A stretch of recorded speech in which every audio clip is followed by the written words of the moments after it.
Ce matin, nous voulons te rendre grâce pour le privilège que nous avons d'être dans ta maison. Ta présence est ta maison. Là où tu es, là nous voulons être aujourd'hui. Demeurer à ton écoute, savoir exactement ce que tu attends de nous, arriver à l'atteinte de tes objectifs, pour nous, par nous, avec nous. Merci. Bénis ces moments, bénis tes serviteurs.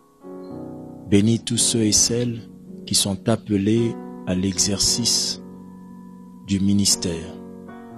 Ouvriers dans la maison de Dieu, ouvriers dans le royaume. Que toute la gloire te revienne. Dans le nom de Jésus, nous avons ainsi prié. Amen. Que Dieu vous bénisse, bien-aimés dans le Seigneur. Le ministère ou l'exercice dans le service est une grâce divine qui nous a été accordée, faisant de nous des ouvriers dans la maison de Dieu. Les uns sont appelés au ministère de direction, d'autres au ministère d'exécution. Mais dans les deux cas, nous sommes tous au service ultime de Dieu. Notre valeur n'est pas moins lorsque nous sommes en train de travailler en dessous de quelqu'un. Notre valeur n'est pas plus élevée que lorsque nous sommes en train de servir au-dessus des autres. Notre valeur puise sa force dans la volonté de Dieu. Si je fais ce qui est dans la volonté de Dieu, alors ce que je fais est plein de valeur. Mais si ce que je fais n'est pas dans la volonté de Dieu, même si je dirige ou j'exécute, je suis un ouvrier qui n'a aucune valeur devant Dieu. Aujourd'hui, nous allons apprendre un élément encore très important dans le ministère, un élément capital pour tout serviteur de Dieu au service du Seigneur. Le thème de ce matin, nous l'avons intitulé « L'ultime dépendance dans le service de Dieu ». L'ultime dépendance dans le service de Dieu.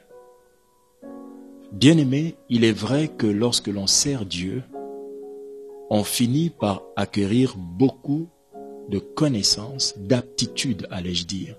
Et très souvent, ce sont nos aptitudes qui font qu'on s'éloigne de Dieu. Être capable de faire une chose sans la personne qui vous l'a apprise au début est souvent un piège qui fait que certaines personnes ne se sentent plus contraintes de rester avec la personne qui t'a apprise la chose au début. Il s'agit ici d'un homme et de Dieu. Lorsqu'on vient de connaître Dieu et qu'on apprend les voies du Seigneur dans l'exercice du ministère, on a tendance à rester très attaché à la personne de Dieu. Mais après avoir compris les rouages des choses de Dieu dans le ministère, on finit souvent par oublier comment on a commencé. Et là, on se trace un chemin d'un ensemble de choses que l'on fait pour Dieu sans le faire avec Dieu. Et tout ça est dû au fait que nous avons perdu ce qui faisait notre force au début, c'était en fait la dépendance de Dieu. Nous intitulons ce thème « L'ultime dépendance dans le service de Dieu » parce que c'est une dépendance qui vient dans une période où on a l'impression qu'on peut faire les choses seul. L'ultime dépendance parce que c'est une période qui vient lorsqu'on est déjà capable de faire des choses, mais on doit quand même rester dépendant de Dieu. Et dans cette maison de l'ultime dépendance, beaucoup de serviteurs de Dieu n'y vont plus, n'y accèdent même pas, parce que la connaissance de leur capacité a mis en eux le désintéressement de la personne de Dieu. Il est souvent difficile de le reconnaître, mais si nous sommes sincères, nous pouvons remarquer que notre cœur assoiffé de Dieu dans le passé a beaucoup changé. Et pourtant aujourd'hui, avec plus de choses que nous avons eu à connaître, à faire, nous sommes censés être encore plus dépendants de Dieu. Voici les dépendances et les preuves que nous devons rester toujours dépendants de Dieu dans le service. Premièrement, toute personne qui sert Dieu est dépendante de Dieu, quelle que soit sa force. Toute personne qui sert Dieu est dépendante de Dieu, quelle que soit sa force. Juge chapitre 16 au verset 28 parle d'un homme qui avait été sérieusement oint par Dieu. Cette onction de Dieu s'était manifestée par la force qu'il avait dans son corps. La force physique de Samson était l'expression de la force de Dieu. Et cet homme, pendant un moment, s'est mis à gagner beaucoup de batailles. Il a renversé beaucoup de Philistins au fur et à mesure. Par le récit de ses succès, cet homme s'est de plus en plus attaché à ce qu'il était capable de faire par sa force en s'éloignant de celui qui était l'origine de sa force. Alors, la Bible dit dans Juge 16, 28 que lorsque Samson s'est souvenu, après avoir perdu sa force, il s'est souvenu de qui était à l'origine de sa force. La Bible dit alors Samson invoqua l'Éternel et dit, Seigneur, Éternel, souviens-toi de moi. Je te prie, ô Dieu, donne-moi de la force seulement cette fois, et que, d'un seul coup, je tire vengeance des Philistins pour mes deux yeux. Lorsqu'il était dans les douleurs, il s'est souvenu de l'origine de sa force. Il serait plus sage pour vous qui vous sentiez fort dans la prédication, dans le service, dans le chant, dans tout ce que vous faites pour la gloire de Dieu. Rappelez-vous toujours que cette capacité qui fait votre force fait aussi votre ultime besoin de dépendance de celui qui vous l'a donné. La Bible dit que là où on devait voir Samson faire plus de choses, Samson avait déjà perdu sa force. Et il a dû se repentir pour que Dieu lui donne sa force.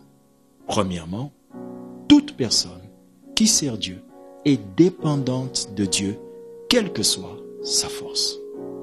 Deuxièmement, toute personne qui sert Dieu est dépendante de Dieu, quelle que soit sa hauteur. Lorsque l'on parle d'auteur dans le ministère, on parle d'élévation. C'est de l'Éternel que viennent toute élévation. Et quand vous êtes élevé en hauteur, très souvent, nous avons tendance à plutôt regarder les personnes qui sont en bas de nous au lieu de regarder d'où nous venons. En regardant ceux qui sont en bas de vous, vous risquerez d'oublier d'où vous venez. La hauteur de quelqu'un doit l'emmener à se souvenir que ceux qui sont en bas de lui sont exactement comme il l'était. Et c'est par le souvenir de qui vous étiez quand vous n'étiez encore rien aux yeux des hommes que vous allez continuer à rester dépendant de celui qui vous a emmené à cette hauteur. Psaume 143, non pas psaume 3, mais 143. Autrement dit, après que David ait connu beaucoup de grandes choses, élevé par Dieu, connu un grand succès, impacté sa nation et les pays d'alentour, il dit au verset 6, « J'étends mes mains vers toi. Mon âme soupire après toi, comme une terre desséchée. » Comment un roi qui avait déjà connu autant de succès, autant de gloire, autant de réussite, un roi si élevé, placé en hauteur, un roi que tous les autres rois savaient que cet homme est élevé par Dieu, un roi selon l'histoire généalogique et l'histoire des rois qui ont existé, selon le Chronique, tout le monde savait que aucun roi comme David n'avait existé avant. Mais le roi qui était différent de tous les rois précédents était aussi le roi le plus dépendant de Dieu. Ce roi a démontré que la force de toute personne qui est élevée en hauteur, c'est Dieu. Et quelle que soit la hauteur de là où vous êtes avec Dieu, vous êtes censé rester demeurer dépendant de Dieu. Un autre conseil important à retenir, une autre chose importante par rapport à la dépendance, l'ultime dépendance. Au moment où vous pensez que vous n'en avez plus besoin, mais il y a une forte dépendance qui vient, l'ultime dépendance que vous devez mettre au-dessus de ce que vous êtes, aujourd'hui. La Bible dit, et je vais d'abord donner le point et lire le texte après, toute personne qui sert Dieu est dépendante de Dieu, quelle que soit sa connaissance. Vous pouvez connaître des choses que vos voisins ne connaissent pas de Dieu. Vous pouvez prêcher, enseigner la parole de Dieu avec une de ces profondeurs que des gens avant vous n'ont jamais présenté les Écritures avec autant de clarté. Vous pouvez avoir été doté d'une capacité d'avoir l'œil ouvert et connaître le futur des hommes, des prophètes de Dieu plongés qui connaissent l'avenir, des gens dont le corps se trouve au présent mais l'esprit dans le futur. Vous pouvez avoir toute cette grande connaissance du futur, cette grande connaissance de Dieu, de la parole. Vous pouvez être un docteur tellement pointu, tellement profond, tellement vrai, tellement sincère. Un docteur qui explique la doctrine avec une belle présentation et une éloquence soutenue. Mais toute votre connaissance ne fait pas de vous l'auteur de la connaissance. La Bible dit, Dieu, c'est dans sa gloire de cacher les choses. Proverbe 25, 2. Quel que soit ce que vous pensez connaître de Dieu, Dieu vous cache d'autres choses. En tant que serviteur de Dieu, quel que soit ce que vous savez, dans le domaine que vous exercez, dans les choses que vous faites, dans l'opération surnaturelle que vous avez, Dieu vous cache d'autres choses. Vous êtes donc censé dépendre de lui. Être convaincu que je dois nécessairement continuer à lui faire confiance, à me tourner vers lui et à chercher qu'il m'enseigne, car j'ignore toujours tant que je suis sur cette terre des vivants. Même la Bible dit que nous connaissons en partie. Que votre connaissance ne vous éloigne pas de Dieu. Vous êtes censé demeurer à ses pieds, continuer à soupirer auprès du Dieu qui vous a dit les premiers mots, les premières paroles qui vous ont appris à parler dans la maison de Dieu. Vous êtes censé apprendre à connaître. Parler est une chose, mais dire ce que Dieu veut en est une autre. Apprenez à dépendre de Dieu, quelle que soit votre connaissance. Quatrièmement, toute personne qui sert Dieu est dépendante de Dieu, quelle que soit son expérience. Toute personne qui sert Dieu est dépendante de Dieu, quelle que soit son expérience. L'expérience est l'ensemble des choses déjà réalisées dont on a tiré une leçon. Tout ce que vous avez déjà fait et dont vous n'avez pas tiré de leçon, ce ne sont pas des expériences. Une expérience a une formule à donner à quiconque veut reproduire cette expérience. Et lorsqu'une personne dans le ministère a une grande expérience, on le sait parce qu'elle connaît comment faire ceci, comment faire cela. Les réalisations du passé de son ministère, dans son ministère, prouvent son expérience présente qu'elle peut partager à d'autres personnes. Maintenant, quand vous êtes une personne expérimentée, vous êtes aussi en danger. Car vous aurez l'habitude de toujours expliquer ce qu'il faut faire au présent d'après ce que vous avez fait avec Dieu au passé. Mais le Dieu que nous servons est un Dieu multidimensionnel et certains disent multisystème. Il a la capacité, pour une chose qui ressemble à celle que vous avez faite dans le passé, de demander une orientation différente, de demander un mouvement différent. À un combat, vous avez utilisé l'épée, cette expérience n'est peut-être pas destinée à celui-ci. À ce combat, vous pouvez peut-être utiliser l'eau, utiliser le soleil. Mais en toutes ces choses, pour arriver à vaincre, malgré une grande expérience, c'est rester dépendant à Dieu. Et la Bible dit qu'un homme très expérimenté, du nom de Moïse, qui avait connu le plus grand miracle dans son ministère, il avait évolué, il avait grandi avec Dieu dans les grandes expériences, ayant fait et réalisé beaucoup de grandes choses, il a ouvert l'eau rien que par le bâton. Il a frappé l'eau, cet verre. Ce bâton levé a ouvert l'eau, allais-je dire. Ce bâton levé a ouvert l'eau. Ce bâton levé a fait des grands miracles. Ce bâton levé a envoyé des jugements. Ce bâton s'est transformé en serpent et a englouti les serpents de Pharaon. Et un jour, Dieu dit à Moïse, parle au rocher. Et Moïse frappe le rocher. En frappant le rocher, Moïse s'était appuyé sur quoi? Son expérience du passé. Car son expérience était fondée sur l'usage du bâton et non pas de la parole. Ton expérience du passé te rendra esclave d'un mouvement et ou encore d'un rythme du passé ou encore d'une ancienne orientation. Ce que tu vis aujourd'hui appartient à aujourd'hui et Dieu est censé te parler pour l'affaire d'aujourd'hui par une révélation d'aujourd'hui.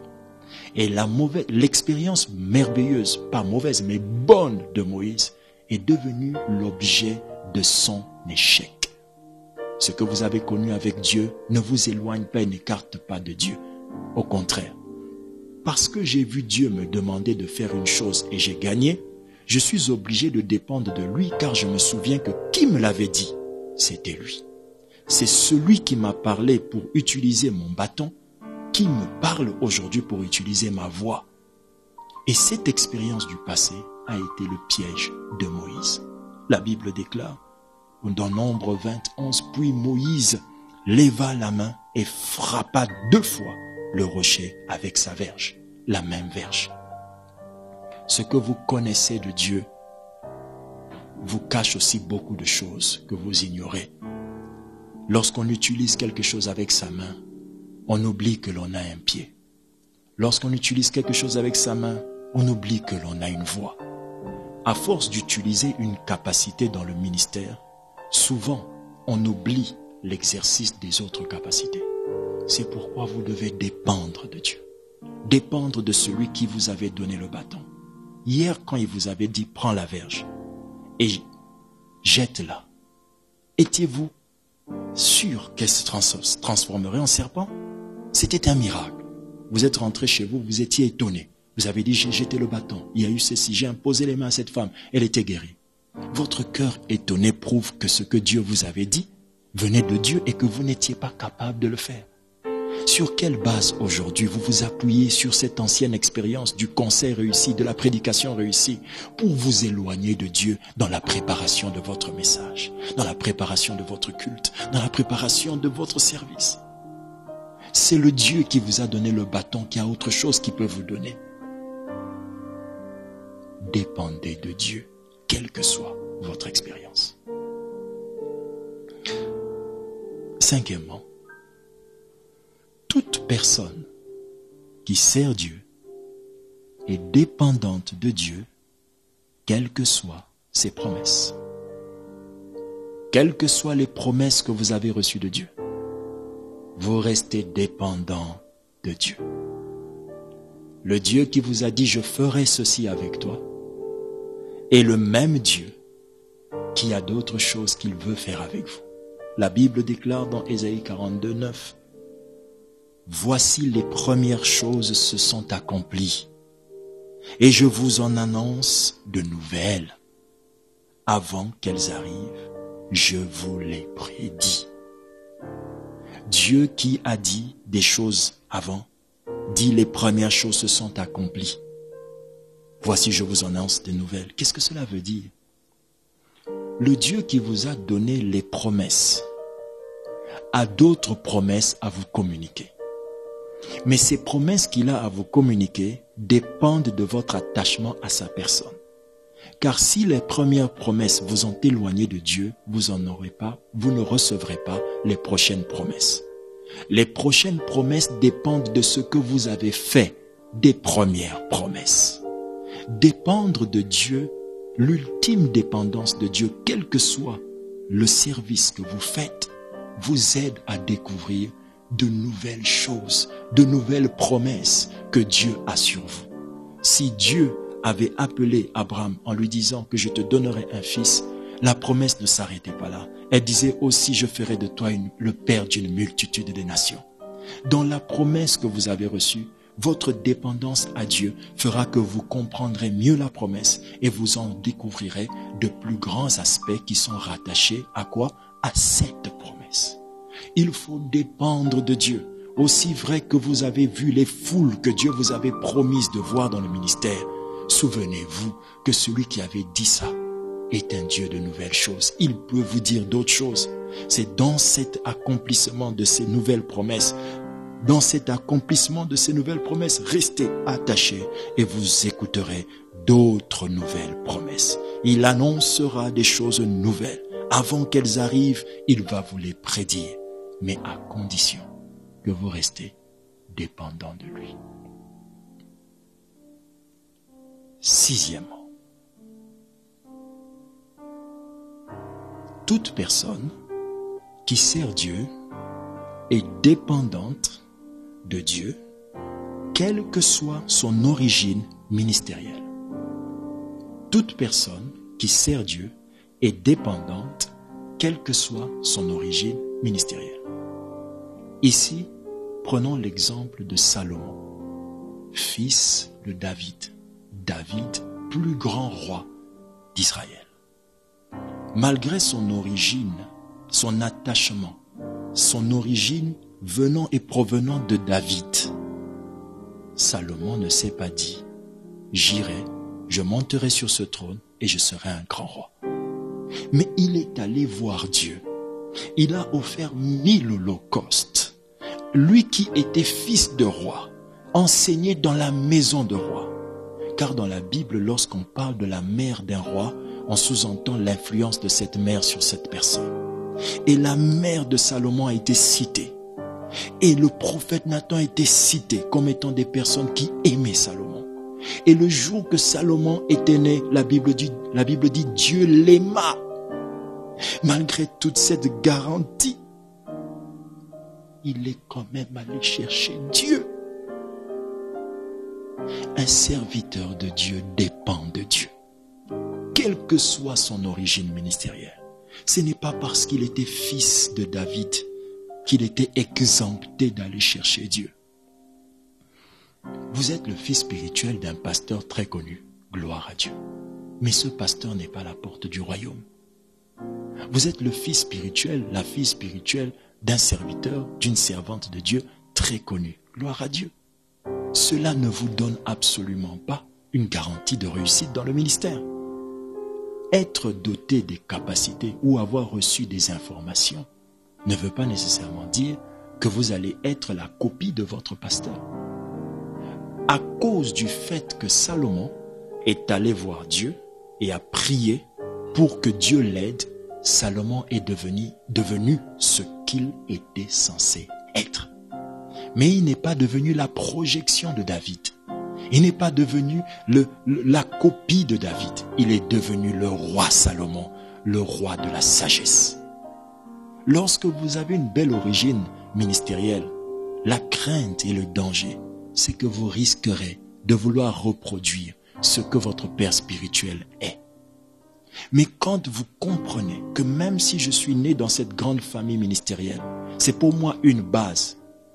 Quand vous comprenez ça, même si je suis né dans ça, je dois aller chercher Dieu. Je dois dépendre de Dieu. Car mon Père m'a appris qu'il est devenu ce qu'il était par Dieu. Alors si je veux devenir ce que Dieu attend de moi, je dois aller voir Dieu. Je dois aller chercher Dieu. Je vous en supplie, dans le nom de Jésus, quelle que soit votre famille spirituelle, cherchez Dieu. Vous devez dépendre de Dieu, quel que soit. Vous êtes envoyé en mission par un bon pasteur. La réussite de cette église ne dépend pas de ce pasteur, mais de ce que vous ferez avec Dieu en secret. Finissons ce message. Toute personne qui sert Dieu est dépendante de Dieu, quelle que soit sa richesse. Toute personne qui sert Dieu est dépendante de Dieu, quelle que soit sa richesse. En servant Dieu, il arrive toujours un moment où on entre dans les récompenses. Et lorsqu'on entre dans les récompenses, c'est la période et l'une des périodes les plus délicates dans la vie d'un être humain. La Bible déclare que les présents corrompent le cœur. Tout ce que l'on obtient corrompt le cœur. Les cadeaux, les acquisitions corrompent nos cœurs. Le danger de la richesse, c'est que la richesse a la capacité d'emprisonner votre cœur.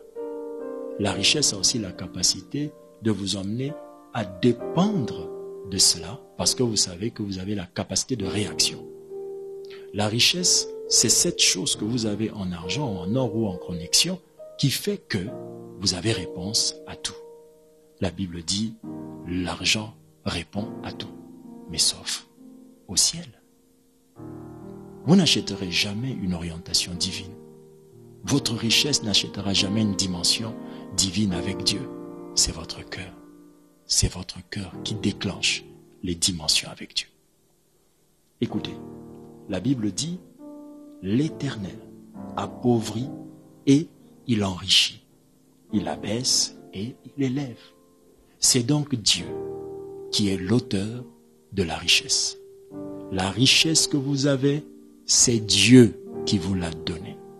C'est Dieu qui enrichit et c'est Dieu qui appauvrit. Le fait que ces deux choses soient sur la même phrase fait que le chemin le plus court à la pauvreté, c'est la richesse sans Dieu. Et le chemin le plus court à la richesse, c'est la pauvreté qui associe Dieu, qui nous emmène à la richesse. C'est pourquoi la dépendance de Dieu reste l'ultime secret pour demeurer servant Dieu dans la richesse. Tout ce que vous avez reçu est une grâce. Souvenez-vous qu'il y a des gens qui font ce que vous faites sans obtenir ce que vous avez. Ce qui veut donc dire la richesse fait partie du domaine de la souveraineté de Dieu. Il nous la donne par souveraineté. Vous pouvez tant travailler, le rendement appartient à Dieu. Vous pouvez tant travailler, le rendement appartient à Dieu. Dieu donne à chacun la capacité d'en obtenir plus tard. À celui qui avait un talent, il pouvait le multiplier et ajouter un. Celui qui en avait 2, on a ajouté 2. Celui qui en avait 5, on a ajouté 5. Parce que la capacité d'avoir beaucoup provenait déjà de la capacité de ce qu'ils avaient reçu. Dieu vous a donné des choses qui peuvent produire. Mais pour que ces choses produisent, dépendez de lui. Et quand ces choses vont produire, dépendez de lui.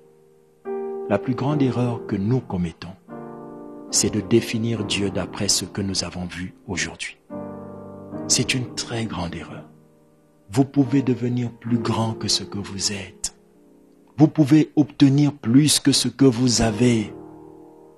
Tout dépend du fait de rester complètement dépendant de Dieu. C'est le secret. À vous tous qui avez reçu quelque chose, qui pensez que vous êtes dotés de quelque chose, Dieu vous a parlé. Et parce que Dieu vous a parlé, je vous invite à demander à Dieu le cœur qui restera dépendant de lui. Quelle que soit votre force, votre hauteur, votre connaissance, quelle que soit votre expérience, vos promesses, quelle que soit votre origine ministérielle, quelle que soit votre richesse. Prions. Père céleste, je ne suis qu'un homme. Toutes les choses que tu m'as données de faire par ma force, par la force que tu as mise en moi, viennent de toi. Ce que tu m'as donné, qui m'a emmené dans cette hauteur, vient de toi. Tout ce que j'ai reçu comme connaissance vient de toi. Toute mon expérience n'est preuve que de ta bonté, d'une orientation que j'ai entendue de toi. Toutes les promesses que j'ai déjà vues, après elles d'autres viendront encore. Toute origine ministérielle que j'ai avec mes pères merveilleux ne m'empêche pas, ô Dieu d'Abraham, de te connaître dans une autre dimension. Ça dépend de toi. Et toute richesse et acquisition terrestre que j'ai pu avoir, que nous avons pu avoir, ne nous ferme pas tes bontés, tes richesses. Toi qui donnes les richesses, tu en as d'autres. La Bible dit, à toi l'or, à toi l'argent. Si cela t'appartient, comment pouvons-nous s'éloigner de toi en obtenant une chose qui t'appartient? Cela veut dire que nous l'utilisons mal. Pardonne les serviteurs et servantes qui, en ayant reçu de toi des grâces et des charismes, se sont éloignés de toi. Je prie pour cette grâce. Je demande la grâce. Que tu prennes mon cœur dans ta main et que tu le gardes à rester dépendant de toi. Je t'en supplie. Que rien ne me vole ta personne. Que rien ne me vole ta personne. Que mon cœur reste là, dans cette présence merveilleuse, dans cette dépendance de ta personne, quelle que soit. Au jour de ma grandeur, que ce message retentisse. Au jour de ma faiblesse, que je me souvienne que l'Éternel est avec moi par sa grâce et que je monte à nouveau. Au jour de ma grandeur, que je ne tombe pas, que je me souvienne de là d'où je viens. Je te supplie, ô Dieu, de m'accorder la grâce, que mon cœur demeure dépendant de toi. Dépendant de toi. Encore et encore. Dans ta maison, là où cette parole te reçoit, lève les mains vers le ciel et que le Saint-Esprit te remplisse pour que ton cœur appartienne à Dieu, quels que soient les temps et les moments. Lève tes mains vers le ciel et reçois sa plénitude.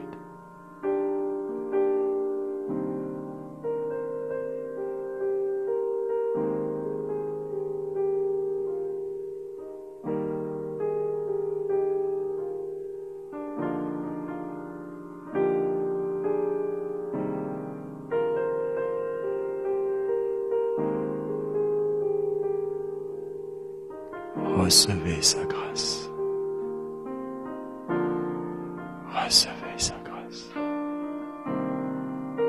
Qu'une rosée douce vous conduise dans sa maison, dans son cœur, proche de lui, encore et encore. Dans le nom de Jésus. Merci, tendre Père, pour ces moments dans ta présence, au nom de Jésus-Christ. Amen, amen, amen. Que Dieu vous bénisse. J'aimerais vous rappeler que d'ici quelques instants, nous allons commencer notre culte de découverte. Restez connectés. Que Dieu vous bénisse dans le précieux nom de Jésus. Amen. Bye bye.